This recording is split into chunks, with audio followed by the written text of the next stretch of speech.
Being at a depth sub 200 meters is the most beautiful, peaceful, yet at the same time hostile place to be. There is nothing there, no life, no light, only the sound of your own breathing. It is strangely tranquil, but at the same time you know that this environment is unforgiving, and one mistake could cost you your life. I am venturing into the unknown. Not many people, and of course no women, have been there before. The risks are numerous. Have I thought of them all? What if something unexpected, something I've not thought about, something I've not practiced happens? What then? If something goes wrong, there is no one there to help me. There is only me.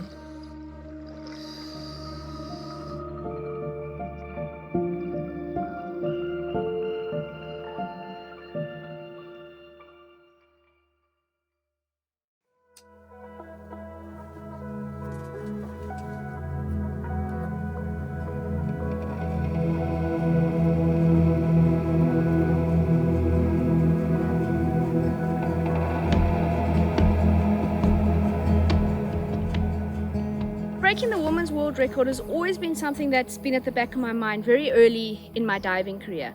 But a lot of people dismissed me when I told them that I was going to break the women's depth record. I mean, a lot of people say things like that, but who actually does things like that? It's been a really long road and it's taken a long time.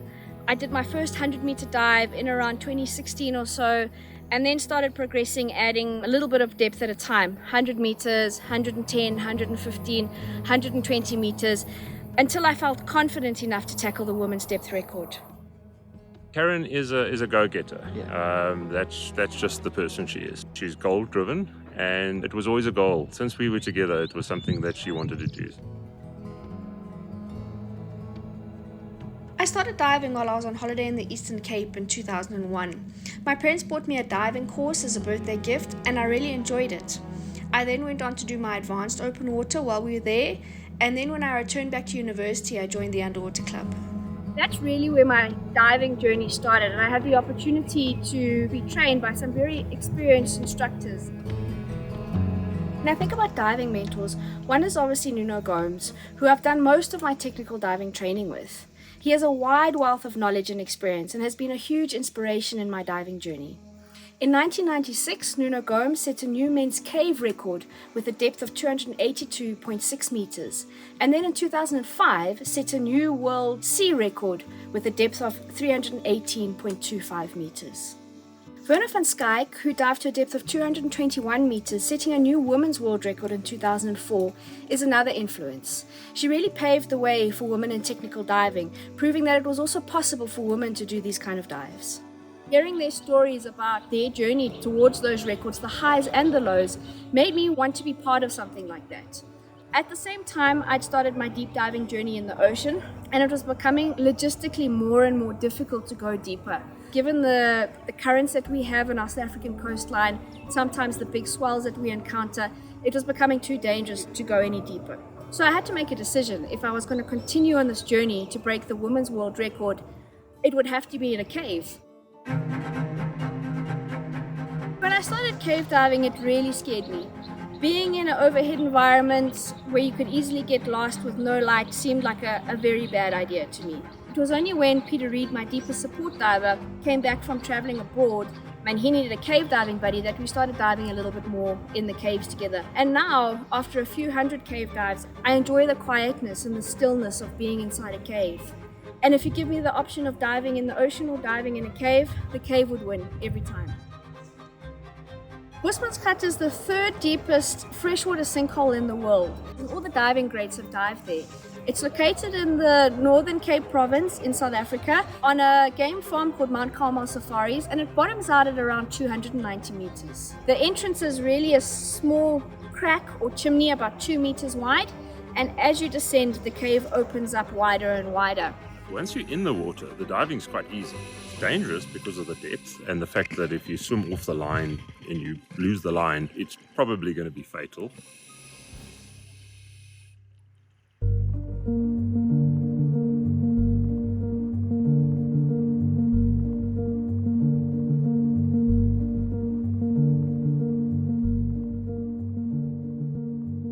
2021, my target depth had been 250 meters, but I'd only reached a depth of 236 meters. I got entangled in line at 236 meters. That line was attached to something at the bottom of the cave, so I really struggled to ascend and eventually resorted to trying to pull myself up on the line. And because of that, I developed hypercapnia and really struggled to catch my breath. It was a very close call, but eventually I managed to ascend a little bit and free myself from the line. It was really a difficult decision to go back and try again, given what had happened in the first dive. But eventually I did decide that I wanted to go and try again and reach that elusive target of 250 meters.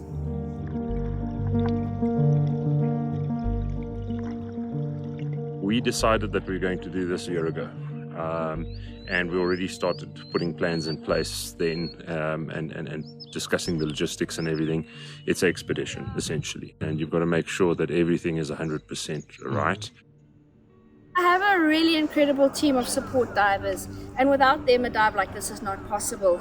They are very supportive, very motivating, but also all of them bring something different to the team. I'm the surface coordinator involved in this dive, which is basically the portion of managing the staff and the people, the backup divers, making sure that everybody is on time where they need to be, and managing and coordinating all the events that is surrounding the actual dive. Mostly the preparation is in testing and diving and getting the equipment ready. So because it's so equipment intensive, the build-up dives and the prep is very important. If I'm happy that everything's full, everything's set, everything's calibrated, I know the system works, then I feel much more relaxed.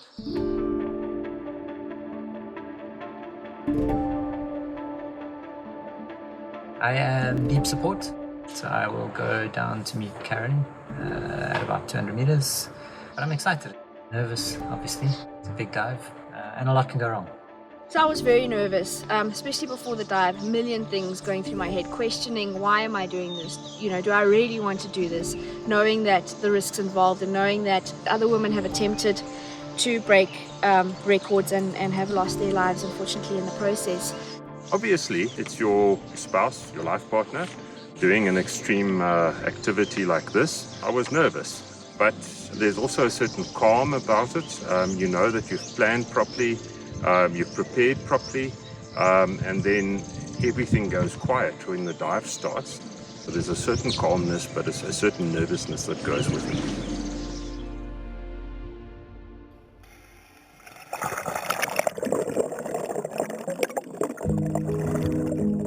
As soon as I descended and my head was beneath the water, my focus was purely on the dive at hand. Nothing else in my head but the dive and what I needed to do to achieve the dive safely.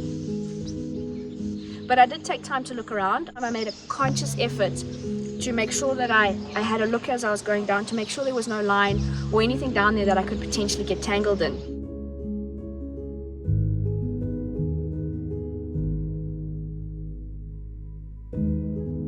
Heading down to the descent is a lot of concentration on me, the descent, the timing, looking out for what's happening, managing the rebreather, etc. When I get down there, I can usually see flickering lights and a few bubbles, but I don't know yet what's happening.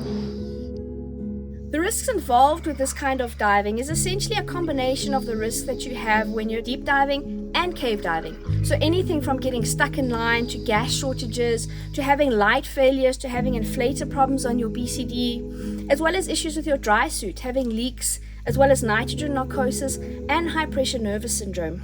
Everything just becomes riskier exponentially the deeper you go. So it's very important to stay focused and to know how to manage these issues in the moment in a calm way without panicking.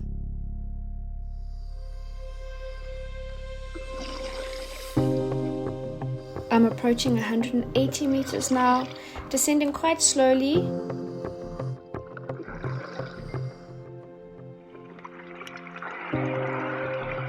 Just past 200 meters, switching regulators, making sure that I'm breathing the gas evenly out of each of the cylinders.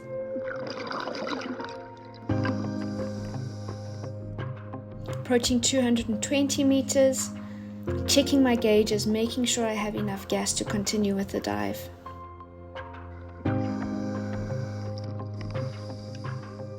Approaching 230 meters now, getting close to the depth of the previous record dive that I did. As you get deeper, you can start feeling it. You're going to start feeling your equipment under pressure. You can feel that your body has to work harder at those depths. And of course, you start getting a little bit nervous. And the deeper you go, the stronger that flight response sets in, and everything in your body is saying, turn around, go back up. And you almost have to fight to say, I'm okay, still feeling good, equipment still working fine, we can continue with the dive. Approaching 236 meters, gas is starting to get a little bit low. As I approach the first tag of 241 meters, I need to make a decision.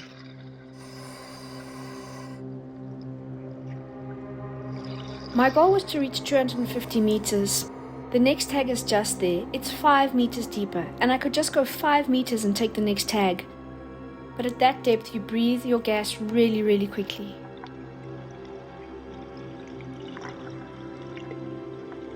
Changing plans at those depths can be extremely dangerous.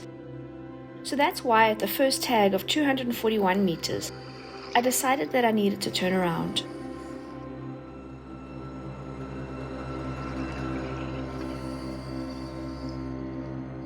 I slowed my descent by putting some air in my wings.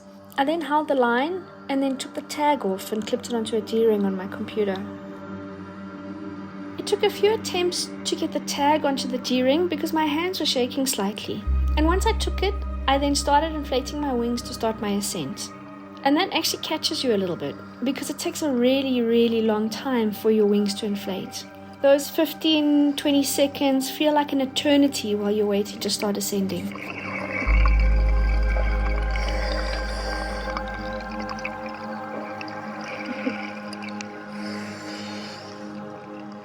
I start ascending, I start moving quicker and quicker, and eventually I'm ascending at a speed of around 50 meters a minute.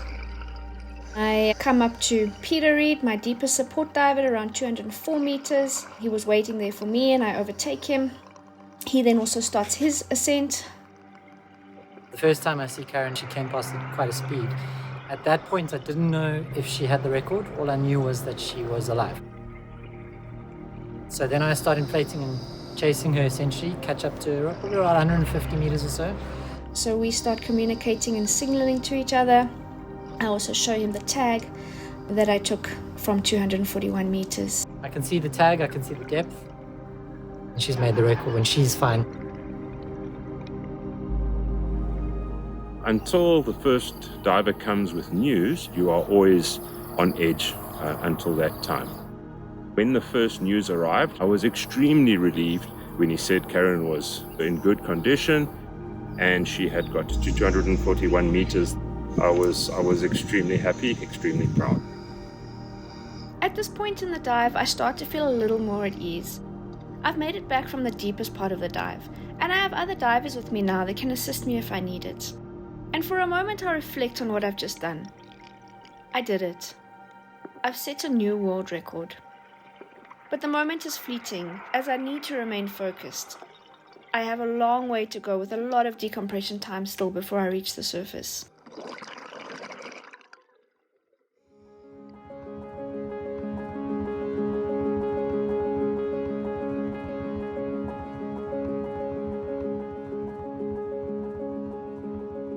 I'm the backup diver at 110 meters, and that is, I think, her first primary switch that she needs to make from her deep gas to her decompression gases. And so need to be there to see that she can make that switch successfully and make sure that she's okay until the next diver takes over. The deep support divers are with Karen for a very short amount of time. So the deco, as Karen gets closer to the surface, gets longer and longer and longer. He's 60-meter support diver. The big driver behind that is to ensure that all the gas changes that Karen is doing, as well as all the support divers, are checked on. And then in the event that there would be any major challenge or any major issue that crops up in the dive, actually gets sorted out ahead of time. The support divers are only there to check on Karen and to check that the switches have gone smoothly. But eventually, the shallow support divers had more functions. I was supported 18 meters bringing her something to drink, bringing Peter something to drink, keeping them warm, and just checking that they're okay. I was placed at 18 meters. Peter, he was fine. I gave him his drink, and when I got to Corin, she said to me she's cold. Her dry suit was leaking. My dry suit had started leaking. I think the seal had shifted a little bit, and I could feel the water starting to creep up the sleeve in my dry suit, so that made me cold. I did manage to stop that leak, but obviously there was water that had come through into my suit. I've still got a good few hours of the dive left, and I'm this cold, that's going to be a challenge. But Honey did arrange for some warm fluids, which actually really helped.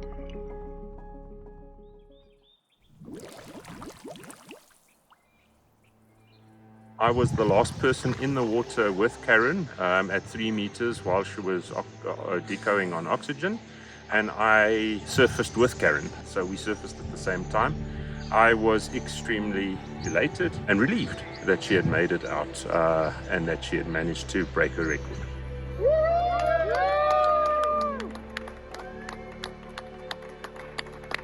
The dive went extremely well, better than I could have imagined. I didn't quite get to the depth that I wanted to get to. I was hoping for 250, but it's very, very close. I had gone deeper than I'd been previously, which is always a rewarding feeling. Everyone was on the surface, everyone was safe, I'd gotten back safely. So it's a huge relief to get back to the surface and know that everything has gone well. After the record dive had taken place, the independent witnesses went and measured the line. And when you pulled the line, you would get the actual rope stretch measurement. They determined that the depth that Karen had actually reached was 246.56 meters. I think the biggest thing is the camaraderie and the friendships that are forged. It's not about one person, it's about the whole team. It's very seldom you get to do dives like this. Big team with support in a beautiful place like this. No real serious hiccups, no problems. I just really loved the experience, and I think Karen did a phenomenal job, and she deserves the record. It was an amazing dive. It's quite an inspiration to all women. She's just doing her stuff and she knows what she wants. The team actually also worked well together and everybody did their thing. Dives like these are very challenging emotionally, physically and financially. And I've had no sponsorship for any of the dives that I've done to date, and that's been very, very financially challenging. So unless something changes, I don't have any plans at the moment to do any future records. I've learned a lot about myself on this journey towards breaking the women's world record. There's been times when I thought I couldn't do it, but with courage and determination, I've managed to get towards my end goal. Diving is a part of who I am, and I don't think I'll ever stop diving.